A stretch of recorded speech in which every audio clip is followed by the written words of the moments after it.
देवउठनी एकादशी, जिसे प्रबोधिनी एकादशी या देवोत्थान एकादशी भी कहा जाता है, का हिंदू धर्म में विशेष स्थान है।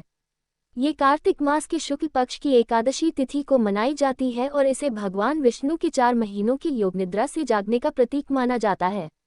यह व्रत भगवान विष्णु के प्रति भक्ति और समर्पण का दिन है, जिसमें भगवान को उनकी निद्रा से जागृत किया जाता है। यह व्रत सभी शुभ कार्यों के आरंभ का प्रतीक माना जाता है, क्योंकि देवशयनी एकादशी से लेकर देवउठनी एकादशी तक सभी शुभ कार्य निषिद्ध माने जाते हैं। यहाँ हम विस्तार से देवउठनी एकादशी व्रत कथा, इसकी पूजा विधि, महत्व और पौराणिक कथाओं के बारे में जानेंगे। देवउठनी एकादशी व्रत कथा। पुराणों में देवउठनी एकादशी से संबंधित एक प्रमुख कथा है, जो भगवान विष्णु और असुरराज बलि के बीच हुई घटना से जुड़ी है। ये कथा भगवान विष्णु के वामन अवतार की है, जिसे उन्होंने असुरराज बलि के घमंड को चूर करने और देवताओं की रक्षा के लिए धारण किया था। कथा इस प्रकार है। प्राचीन काल में असुरों के राजा बलि अत्यंत पराक्रमी और दानी थे। उनकी भक्ति और तपस्या से प्रसन्न होकर उन्हें वरदान मिला था, जिसके कारण वे सभी देवताओं को पराजित करके स्वर्गलोक के राजा बन गए थे। देवताओं ने स्वर्गलोक छोड़ दिया और पृथ्वी पर आ गए। उनके स्वर्गलोक से निष्कासित होने से सभी देवता दुखी थे, इसलिए उन्होंने भगवान विष्णु से सहायता की प्रार्थना की। तब भगवान विष्णु ने वामन अवतार धारण करने का निश्चय किया। भगवान विष्णु एक छोटे ब्राह्मण बालक के रूप में राजा बलि के दरबार में पहुंचे। वामन रूप में भगवान विष्णु ने राजा बलि से भिक्षा में 3 पग भूमि की मांग की। राजा बलि, जो अपनी दानशीलता के लिए प्रसिद्ध थे, उन्होंने तुरंत ब्राह्मण बालक की मांग को स्वीकार कर लिया। गुरु शुक्राचार्य ने राजा बलि को चेतावनी दी कि यह कोई साधारण बालक नहीं है, ये स्वयं भगवान विष्णु हैं, जो वामन रूप में आए हैं। परंतु राजा बलि ने अपने गुरु की चेतावनी को नजरअंदाज करते हुए 3 पग भूमि का वचन दे दिया। वचन मिलने के बाद भगवान विष्णु ने अपना विराट रूप धारण कर लिया। उन्होंने अपने पहले पग में संपूर्ण पृथ्वी और दूसरे पग में आकाश को नाप लिया। अब तीसरे पग का स्थान मांगने पर राजा बलि ने अपने सिर को भगवान के सामने झुका दिया। भगवान विष्णु ने तीसरा पग राजा बलि के सिर पर रखा और उन्हें पाताल लोक में भेज दिया।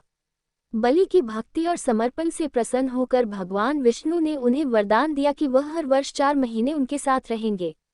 भगवान विष्णु ने आषाढ़ शुक्ल एकादशी के दिन योगनिद्रा में प्रवेश किया और कार्तिक शुक्ल एकादशी के दिन जागे। इस तरह से देवउठनी एकादशी पर भगवान विष्णु की योगनिद्रा का अंत होता है और देवता जागते हैं। इस दिन से सभी प्रकार के शुभ कार्य जैसे विवाह, गृह प्रवेश आदि शुरू हो जाते हैं। देवउठनी एकादशी की पूजा विधि। देवउठनी एकादशी के दिन भगवान विष्णु का पूजन विशेष विधि से किया जाता है। इस दिन व्रती को सुबह जल्दी उठकर स्नान करना चाहिए और स्वच्छ वस्त्र पहनने चाहिए। पूजा स्थल को गंगाजल से शुद्ध करें और भगवान विष्णु की प्रतिमा या चित्र स्थापित करें। पूजा सामग्री: भगवान विष्णु की प्रतिमा या चित्र, तुलसी का पौधा, घी का दीपक, पंचामृत, दूध, दही, घी, शहद और शक्कर, पुष्प, अक्षत, चावल, रोली, चंदन, धूप, अगरबत्ती, नैवेद्य, फल, मिठाई, तुलसी के पत्ते, शंख और घंटा। पूजा विधि: 1. सबसे पहले भगवान विष्णु के सामने दीपक जलाएं और धूप अगरबत्ती अर्पित करें। 2. भगवान विष्णु का पंचामृत से अभिषेक करें और साफ जल से स्नान कराएं। 3. चंदन का तिलक करें और पुष्प अर्पित करें। तुलसी की माला भगवान को पहनाएं, क्योंकि तुलसी भगवान विष्णु को अत्यंत प्रिय है। 4. भगवान को नैवेद्य अर्पित करें, जिसमें फल, मिठाई और तुलसी के पत्ते शामिल हों। नैवेद्य अर्पित करने के बाद शंख और घंटा बजाकर भगवान को जागृत करने का मंत्र बोलें। जागरण मंत्र कुछ इस प्रकार है: उठो देवा, बैठो देवा, अंगड़ाई लो देव। 4 माह तुम सोए रहे, अब जागो देव। 5. इसके बाद तुलसी विवाह का आयोजन करें।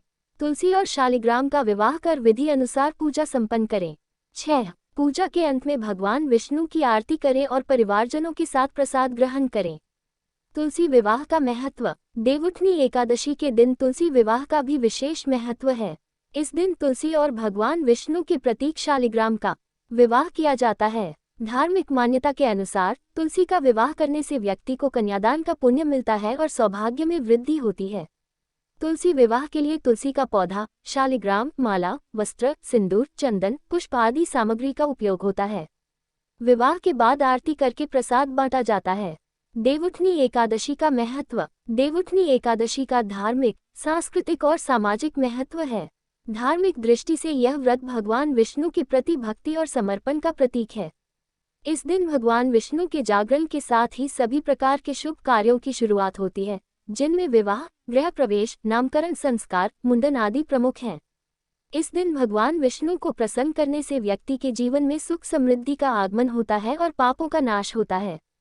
देवउठनी एकादशी को सामाजिक दृष्टि से भी महत्वपूर्ण माना जाता है, क्योंकि यह पारिवारिक और सामाजिक संबंधों को मजबूत करने में सहायक है। इस दिन तुलसी विवाह का आयोजन करने से समाज में सौहार्द और सामंजस्य की भावना को बल मिलता है। सांस्कृतिक दृष्टि से देवउठनी एकादशी का व्रत भारत के विभिन्न हिस्सों में अलग अलग नामों और परंपराओं के साथ मनाया जाता है। इसे दक्षिण भारत में उत्तर द्वादशी और कुछ स्थानों पर देवोत्थान एकादशी के नाम से जाना जाता है।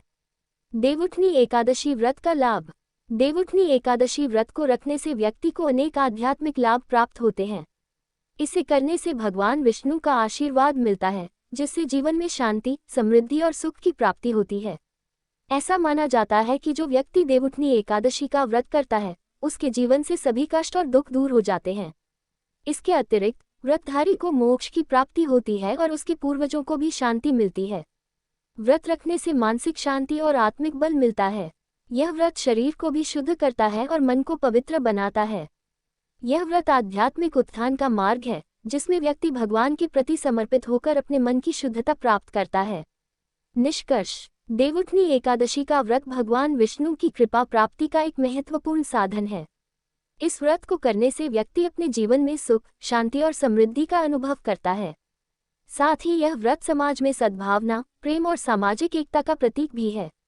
देवउठनी एकादशी का व्रत भगवान विष्णु के प्रति आस्था, श्रद्धा और भक्ति का प्रतीक है और यह सिखाता है कि जीवन में धैर्य, संयम और समर्पण का महत्व है।